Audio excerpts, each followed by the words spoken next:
Seleção feminina convocada para amistosos contra a Jamaica. A 10ª rodada do Brasileirão A1 vai começar. Tudo isso é pauta aqui no Copa Delas. Chega aí!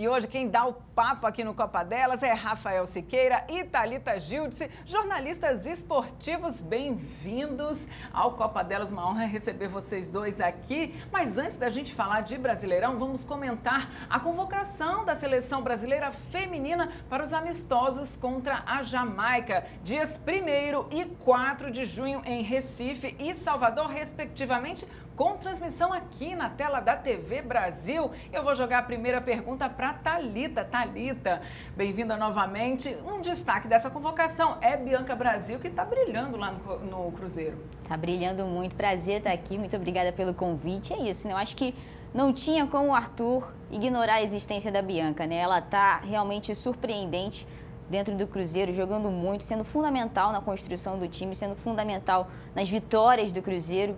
Peça importantíssima ali daquele jogo do Jonas Urias. Não tinha como o Arthur ignorar a existência dela. Uma ótima convocação, uma ótima oportunidade do Marista, que provavelmente deve ser aí já aquela que está encaminhando já para as Olimpíadas de Paris. Ele já deu aquela dica ali que realmente deve fazer parte já, boa parte dessas jogadoras dessa lista da convocação do Arthur vão estar em Paris 2024 e a minha expectativa é que a Bianca esteja lá.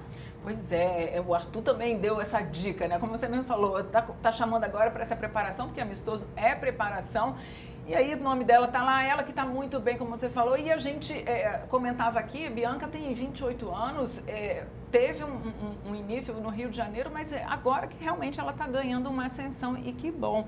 Mas ainda falando de Olimpíadas e de Brasil, Rafael, como é que você acha que a gente chega lá? E como é que você acha, na verdade, que a gente vai encarar esse grupo C que tem Japão, Espanha e Nigéria? Primeiramente, boa tarde, Marília. Obrigado pelo convite. É uma honra estar aqui também. Eu acho que vai ser um Jogos Olímpicos para a Seleção Brasileira Feminina bem interessante, com a cara do Arthur Elias. A gente pegou um grupo bem difícil, bem complicado de fato, mas como a Thalita bem falou, essa lista final, essa lista de hoje, já tem cara de lista final da Olimpíada, deve mudar uma peça ou outra. Eu acho que a gente chega com a cara do Arthur Elias e tem tudo para a gente ir confiante para essas Olimpíadas, apesar do grupo difícil. Se passar esse grupo, acho que a gente tem tudo para desencantar. Pois é, grupo difícil e também, antes a gente tem esse adversário que antes a gente não considerava tão difícil, mas depois da Copa do Mundo, a Jamaica sim colocou aquela apreensão, né, Thalita?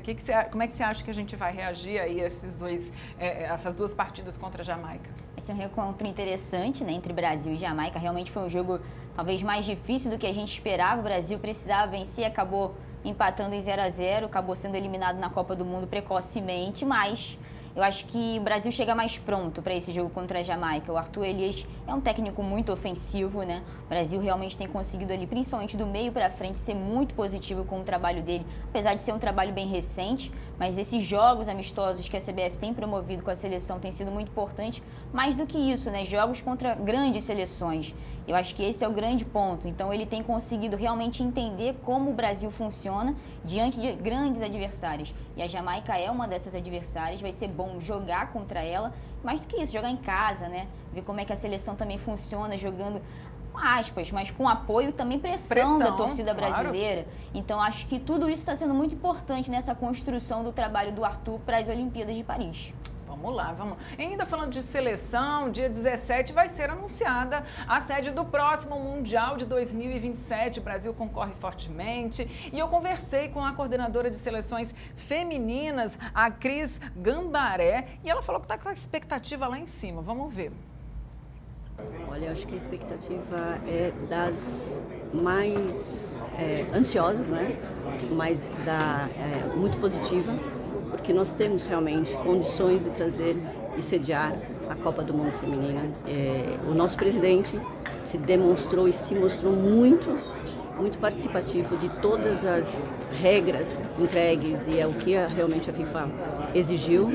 Acho que nós estamos indo para lá nesse momento. Semana que vem estaremos lá na torcida para que isso aconteça. E acontecendo, nós vamos realmente fazer um novo cenário para o futebol feminino aqui dentro do Brasil. E agora é só torcer. Confesso que estou um pouco nessa torcida também. Agradecer a Cris pela disponibilidade em me atender ali depois da coletiva rapidamente. Agora sim, vamos falar de Brasileirão feminino que começa a 10ª rodada amanhã. Minha gente, como a gente tem falado desde o início, esse G4 continua com o Corinthians liderando e isso não deve mudar, né, Rafael? Não deve mudar, as 4 equipes ali estão mais consolidadas. Para mim, o São Paulo é um pouco surpresa, apesar de ser a melhor defesa.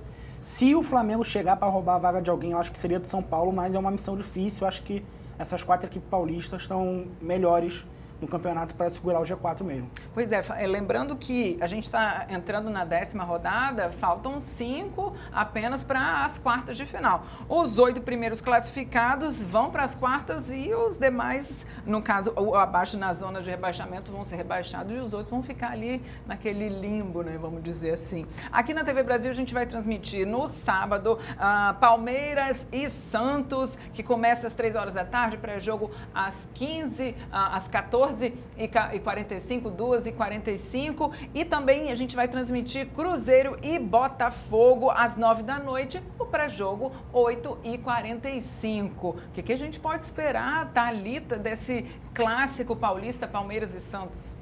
Vai ser um clássico daqueles, né? Com o nível que precisa ser o Palmeiras, que a gente nem precisa dizer aqui em relação a todo o elenco que possui. É um elenco realmente muito forte, não à toa está ali disputando o título do Campeonato Brasileiro Feminino.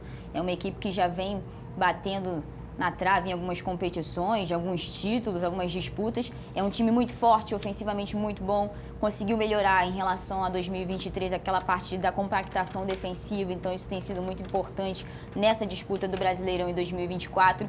E o Santos também é uma equipe que precisa vencer, né? Então é aquele jogo que o Santos precisa somar os 3 pontos, porque se não somar os 3 pontos, corre o grande risco de entrar na zona de rebaixamento, né? O próprio Botafogo tem essa chance de sair do Z4 caso até empate e o Santos não vença. Então o Peixe vai precisar, as Sereias da Vila vão precisar vencer o Palmeiras para não entrar no Z4, né? Pois é, eu estava vendo inclusive aqui o Z4, como você falou, tem Botafogo, Internacional, Avaí, Kinderman e Atlético Mineiro. Lembrando que as partidas dos times do Rio Grande do Sul, principalmente o Internacional e Grêmio, estão suspensas por 20 dias por conta das tragédias devido à chuva lá. Toda a nossa solidariedade, a gente está em contato com diversos técnicos, dando o nosso apoio também, e mais do que certo que esses jogos sejam adiados, mas por conta disso a tabela fica um pouco virtual. De qualquer forma, o jogo que a gente falou, não. O Santos, de fato, tem que trabalhar ali para sair dessa briga ali com o rebaixamento, com a possibilidade de ir para o rebaixamento. Agora, Rafael, e Cruzeiro e Botafogo, né? Botafogo é outro também que não pode brincar ali no Z4, né? Botafogo não pode bobear, vem de uma boa partida contra o Corinthians, apesar da derrota. Conseguiu segurar um primeiro tempo 0-0, que para muitas equipes é um desafio, né? Segurar um tempo sem perder contra o Corinthians. A gente não está acostumado a ver isso, mas vai enfrentar um adversário que começou bem, mas não está mais tão bem assim que é o Cruzeiro. Tem a Bianca Brasil, que é destaque, que está convocada. É talvez a chance do Botafogo fora de casa conseguir pelo menos um pontinho, já que o Santos tem um jogo difícil contra o Palmeiras. É a oportunidade do Botafogo tentar um pontinho e tentar sair desse Z4, porque é o único time que veio da A2 que ainda está no Z4, né? Tem essa particularidade também. Pois Os outros estão mais acima. Pois é, Thalita, você acha que o Botafogo sai dessa zona de rebaixamento? Porque senão vai ser aquele clássico, né, do bate e volta. Subiu para um e vai voltar logo no ano seguinte. O grande objetivo do Botafogo, quando subiu para um, é se manter, né? O primeiro objetivo grande é realmente conseguir se manter, porque realmente tem essa dificuldade. Eu até considero muito extensa essa lista de rebaixados, são apenas 16 equipes e 4 caem. Acho que até que a CBF poderia até rever essa questão, porque realmente tem todo aquele período de adaptação, são poucas equipes numa igual Brasileirão masculino, então até dava para pensar um pouco melhor nisso, mas acho que o Botafogo está correndo muito risco, porque eu não estou vendo bons jogos, assim, até fez, depois de algum tempo jogando mal contra o Corinthians, até me surpreendeu a atuação da equipe, conseguiu segurar bem, mas acho que foi esse o ponto, conseguiu segurar bem, mas não criou tantas oportunidades e segue com um grande problema que eu vejo desde quando o Botafogo retomou as atividades em 2019. Tem um volume ofensivo muito bom, mas na hora de finalizar perde grandes chances e aí acaba custando muito caro. Então, acho que o Botafogo precisa ligar um alerta grande, né? Teve trocas de técnicos, saiu o Barcelos, entrou o Léo Goulart, mas acho que a equipe dos cariocas do Flamengo já disparou, mas entre as equipes cariocas, para mim, é que corre mais risco. Pois é, e a gente tem Fla-Flu, Rafael. Conte para mim, você que acompanha o Fluminense, não por acaso, conte para mim desse jogo que vai acontecer na segunda-feira só, mas é um super clássico aqui no Rio de Janeiro.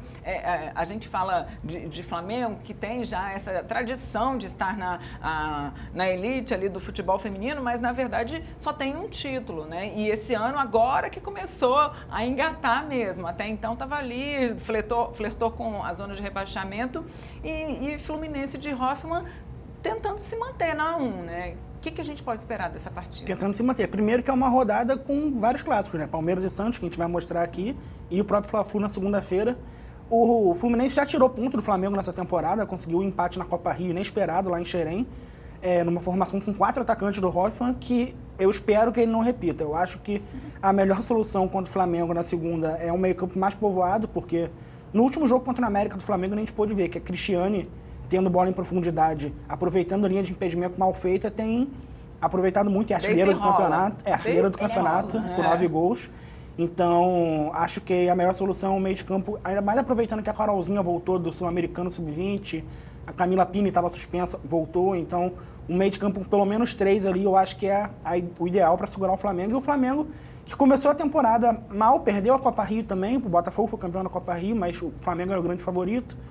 E teve esse empate contra o Fluminense, está melhorando, vai ser um jogo interessante. É um duelo que... Torcida rubro-negra que sempre comparece. Sempre comparece, tem bandeira para Cristiane, enfim. Eu acho que vai ser um confronto interessante e não apontaria um favorito, não. Muito bem. E outro destaque dessa rodada é Corinthians e São Paulo, né? Que a gente falou aqui do clássico Palmeiras e Santos, e Corinthians e São Paulo que estão ali brigando para ficar. Palmeiras está na vice-liderança, São Paulo está em 4º lugar, mas ele quer o lugarzinho ali também ao sol, né? O São Paulo. São Paulo que vem de um bom jogo, né? O último jogo goleada, está disputando ali no G4 realmente, tem uma boa defesa. E o Corinthians, que é o Corinthians, né? O Corinthians, acho que ele já ganha 50% do jogo só pelo Corinthians e toda a história que construiu no futebol feminino nos últimos anos, com o próprio Arthur Elias, né?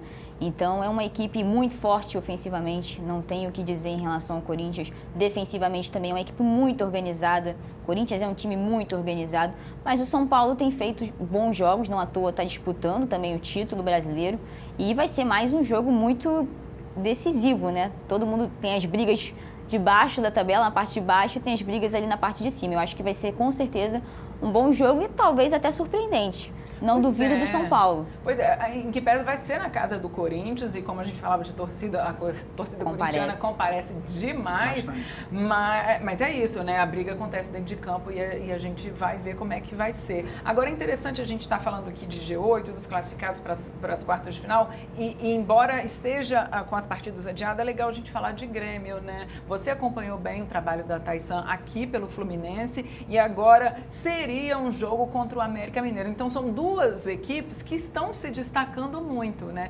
Fala um pouco para mim desse trabalho da Taissan agora pelo Grêmio, como é que você avalia? A Taissan é muito boa com jogadoras jovens, né? Ela tinha um projeto aqui no Rio chamado Daminhas da Bola, que foi o projeto que levou ela para o Fluminense, depois para o Corinthians e Grêmio. Então, ela é muito boa com jogadoras jovens, vem fazendo um trabalho muito interessante no Grêmio. Teve essa tragédia, infelizmente, inclusive força ao pessoal do Rio Grande do Sul. Mas seria um confronto interessante, de fato, vai ser em algum momento. O Grêmio, que está brigando para pegar essa vaga no G8, está em 8º, e o América, que está surpreendendo, né? Junto com o Bragantino, são as duas equipes que subiram da 2, que estão ali brigando por vaga no G8. Será um confronto muito interessante. A Taissan, como eu falei, aproveitando bastante essas jogadoras jovens do Grêmio. Vamos ver quando vai acontecer esse jogo, porque vai ser um jogo muito, muito maneiro de assistir. Do América Mineiro também tivemos convocação hoje, né, do Arthur Elias, que foi a goleira Tainá, né? É uma das pouquíssimas fora do eixo Corinthians, Europa e Estados Unidos, né, Thalita? Fora do eixo São Paulo. Eixo São Paulo, São Paulo, muitas representantes.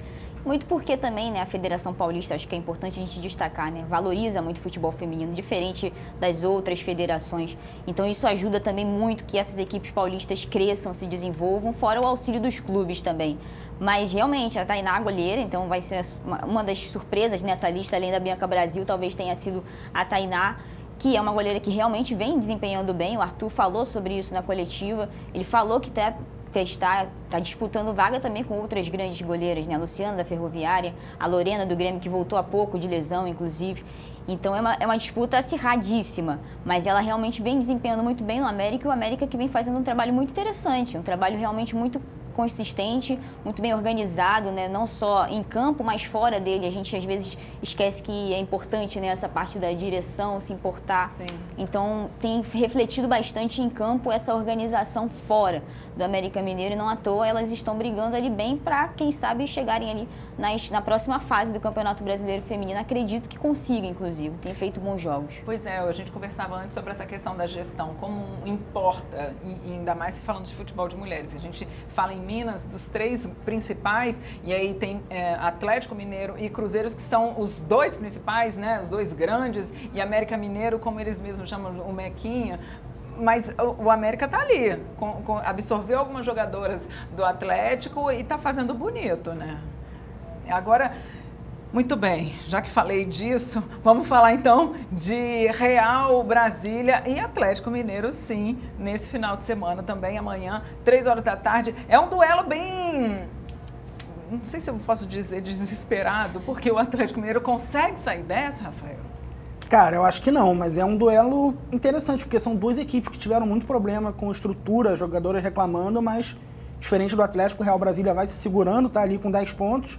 O Atlético Mineiro tem 1 pontinho, que foi contra o Botafogo no Newton Santos aqui no Rio, mas muito dificilmente vai se livrar, faltam poucas rodadas para a fase classificatória terminar. É um duelo interessante pelo lado negativo, né? Por serem equipes que estão desvalorizando o futebol feminino, o futebol de mulheres, mas o Real Brasília vai conseguindo segurar as pontas. O Atlético Mineiro, realmente, eu acho que não tem como salvar. Como você falou, o América e o Cruzeiro e outros times acabaram absorvendo jogadoras de lá, porque a situação lá não tá legal. É verdade. Aí ainda temos Bragantino e Ferroviária. Ferroviária que ficou ali na vice-liderança, mas agora está em 3º lugar, brigando também com o Palmeiras, né, Thalita? Exatamente, a Ferroviária que tem uma tradição também no futebol feminino, acho que a nível de gestão é uma referência para todos os clubes no Brasil. E tá ali, vai fazer um jogo bom com o Bragantino. O Bragantino também já jogou com o Botafogo, não só na 1, mas também em outras competições, em outras divisões. Então, assim, é uma equipe muito forte também, uma equipe que é aguerrida em campo, fisicamente muito forte, fez um bom jogo com o Botafogo pelo Brasileirão. Então, é uma equipe que realmente vai impor ali uma certa dificuldade para a Ferroviária, que é um time muito positivo. Tem a Milena ali, a Milena Carioca, né, que jogou no Botafogo, inclusive, uma boa atacante, rápida, veloz, habilidosa. A Ferroviária tem bons escapes, fora a goleira Luciana, que é um paredão embaixo das 4. Que é convocada também para a seleção. Convocada, exatamente. Então, assim, a Ferroviária tem boas jogadoras em todas as funções, né? Ataque, meio, defesa, próprio gol. E o Bragantino vai ter um desafio interessante, porque a Ferroviária realmente é um time muito bem organizado. E o Bragantino também, apesar de ser organizado, né, tá mais se acostumando ainda com essa vivência de A1, que a Ferroviária já tem há um bom tempo, não só de A1, né, Libertadores e tudo mais. Acho que algumas coisas pesam em campo em relação a isso, mas vai ser um bom duelo. Eu gosto sempre de encerrar com palpites, embora nem todo mundo gosta de dar palpites, mas antes de pedir os palpites, eu queria até uma pergunta, voltando a falar um pouquinho de seleção, aproveitando que vocês estão aqui, acompanham bem, e eu queria saber da opinião de vocês. A gente tem a Cris e Marta ali na frente. A Marta já falou que não vai mais representar a seleção depois das Olimpíadas, chegou a hora dela e tudo mais, e a Cris também não deve durar tanto tempo assim, né? A gente não podemos dizer que temos uma dependência das duas, mas de fato chegou a hora de mudar. O Arthur já está fazendo isso, né? Como é que você vê? Quem poderia assumir ali essas posições? Pergunta difícil. É difícil dizer assim exatamente quem pode assumir essas posições, porque a Cris, ela é muito única na função, né? Ela é uma centroavante nata, assim. A bola aérea dela é um absurdo, não só no campo. Pô, Brasileirão, ela está mostrando isso, né? O quanto que ela se movimenta muito bem, ela é muito precisa, ela sabe muito bem como é que funciona o ataque. Então, acho que é difícil dizer exatamente uma jogadora que tem as características da Cris e da Marta também, né? A Marta é isso, na verdade não tem substituição, Não existe uma substituição. Eu acho até que daria pra gente pensar num Brasil com elas duas, mas talvez mudando um pouco das características, né? Eu pensei que com a Pia e na última Copa do Mundo com a Marta, talvez a gente fosse ver uma seleção brasileira mais a Argentina com Messi, quando a Argentina foi campeã do mundo. Sim. Uma seleção que funcione em função dela. Pra entregar para ela. Né? A gente viu muito a Marta jogando na seleção com a Pia, buscando o jogo, querendo correr, voltando para a defesa. A idade pesa, né? Ela já não tem mais a dinâmica de jogo como ela tinha antigamente. Então eu esperava que ela fosse um pouco mais a cabeça do time. Eu vou montar o jogo para vocês, eu vou dar as bolas, ou vocês vão me dar e eu vou ficar aqui, mas o jogo tem que funcionar na minha função, porque ela tem características que não existem. Finaliza ali do Existem. jeitinho dela. Ela é perfeita, então assim. Mas eu gosto da renovação que o Arthur Elias está promovendo na seleção brasileira, tem convocado jogadoras muito boas, é um cara que vive futebol brasileiro há muito tempo, eu acho que isso é determinante nas convocações dele, né? A Pia não tinha isso. Vive isso aqui no Brasil, principalmente. Exatamente. Então ele sabe como funciona as peculiaridades do futebol feminino, conhece muito bem as equipes, as jogadoras que estão em funcionamento no futebol brasileiro. Se eu não me engano, são 16 jogadoras nessa lista dele agora que jogam aqui no Brasil. Então, assim, realmente é uma convocação primordialmente do futebol nacional, porque ele sabe como essas jogadoras atuam. É claro que ainda não é a lista definitiva, ele vai precisar fazer aí uns cortes, são 18 jogadoras, mas eu gosto do fato dele conhecer muito bem o futebol brasileiro, as atletas que aqui jogam, porque acho que o futebol brasileiro é, sim, no feminino, um dos principais, assim, principalmente tecnicamente. Então, eu gosto da renovação que o Arthur tem promovido e gosto dessa ofensividade que ele traz para a seleção. A gente sentia falta disso, né? Com Muito. certeza. Agora, Rafa, conta para mim o seu palpite de Palmeiras e Santos e Cruzeiro e Botafogo, jogos que a gente vai transmitir aqui pela tela da TV Brasil. Aproveitando também Brasil e Jamaica, a gente ganha todas? Olha, vou começar pelo final. Brasil e Jamaica, eu acho que sim. Eu acho que a gente ganha os 2 jogos jogando em casa. A gente nunca perdeu para a Jamaica, né? Foram 2 vitórias e o fatídico empate da Copa do Mundo, mas nunca perdemos. Acho que jogando 2 jogos em casa, com a torcida brasileira pressionando, como a Thalita falou, mas também apoiando, eu acho que a tendência é a gente conseguir 2 vitórias e fechar a preparação para as Olimpíadas. E sobre os jogos que você falou, Palmeiras e Santos, eu acho que dá Palmeiras, placar difícil, eu acho que vai ser apertado, 1-0. Cruzeiro e Botafogo, eu acho que o Botafogo vai conseguir um empatezinho lá, acho que vai ser 1-1. Muito bem, ele não é clubista, ele é apenas carioca, gente.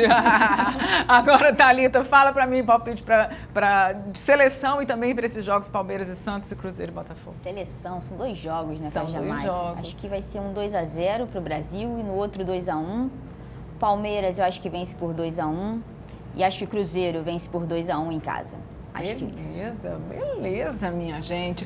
Eu agradeço mais uma vez a presença de vocês, muito legal. Quem quiser acompanhar a Thalita, é só sintonizar na rádio CBN Globo, que ela está em todas as transmissões, mandando ver. Rafael também está na web, mandando ver nas transmissões do futebol feminino. Muito bacana estar aqui com vocês. Conto com vocês em outros momentos, tá? Já reitero o convite, valeu demais. Semana que vem tem mais Copa Delas Brasileirão. E se lembre, a TV Brasil, a tela da gente também é a tela do futebol feminino. Fiquem ligados nas nossas redes sociais e acompanhem a agenda de jogos. Até a próxima!